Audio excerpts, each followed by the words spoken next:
malgré les réformes, c'est-à-dire la mise en place d'un certificat foncier, tout ça, toutes les communes ne sont pas encore dotées de guichets fonciers sur lesquels les paysans peuvent aller s'adresser pour demander des certificats.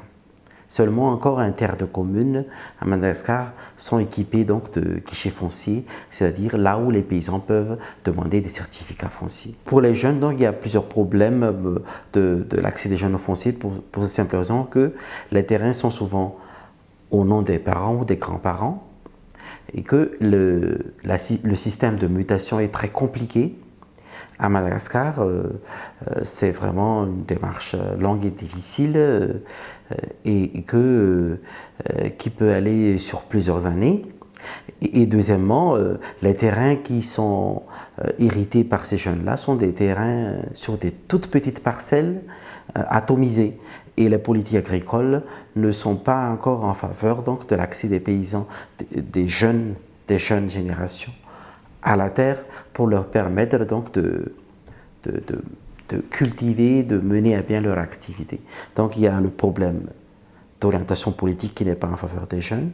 Et deuxièmement, au niveau des lois, les systèmes de mutation, tout ça est encore très compliqué pour permettre aux jeunes un accès rapide donc, à des titres ou à des propriétés foncières. Le AFDI à Madagascar accompagne le réseau SOU sur différents sujets, donc comme la mobilisation en fait d'une expertise locale ou internationale pour analyser les différents enjeux. On accompagne également le réseau SOU dans la co-organisation en fait de différents ateliers dans des ateliers ou des formations dans différentes zones d'intervention dessous. Et on peut également accompagner le réseau SOU dans tout ce qui est analyse du contexte, aussi tout ce qui est lancement en fait, de réflexion stratégique sur la problématique foncière.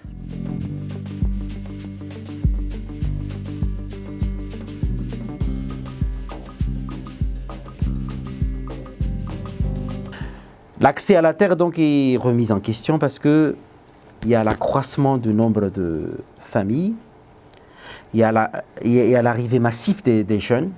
Actuellement, on parle de 500 000 jeunes qui arrivent sur le marché de l'emploi à Madagascar. C'est énorme. Donc, il faut favoriser l'amélioration de l'accès des paysans à la terre, donc sécuriser et rester proactif sur les protections des droits fonciers des paysans. Deuxièmement, comme on en a parlé tout à l'heure dans les diapos, on souhaite avoir une zone de développement local, mais ciblée pour les jeunes.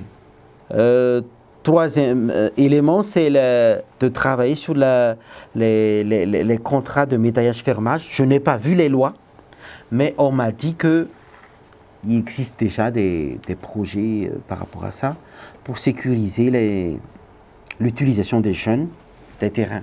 Depuis 2014, SOU a mis en place un dispositif d'aide à l'installation des jeunes agriculteurs avec ses organisations paysannes membres à Madagascar. Il a mis en fait à disposition des jeunes un service de conseil de proximité.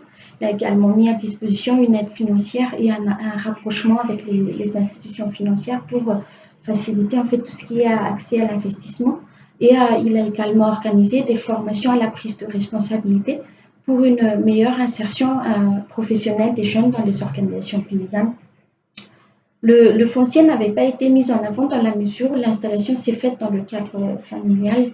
Donc, en fait, la réussite du dispositif a fait que de plus en plus de jeunes ont misé sur l'augmentation de leur surface à cultiver.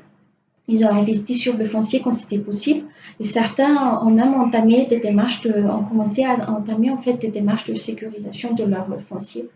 Et en fait, suite à ça, les jeunes ont interpellé SOU et AFDI sur la nécessité de travailler sur la problématique foncière et plus particulièrement sur les conditions d'accès au foncier.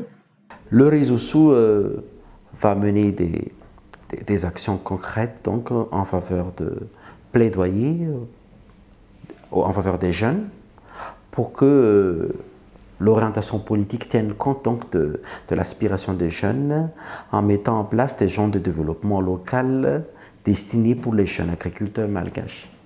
Ça, c'est très bénéfique pour l'État parce que ça va donner beaucoup d'emplois aux jeunes.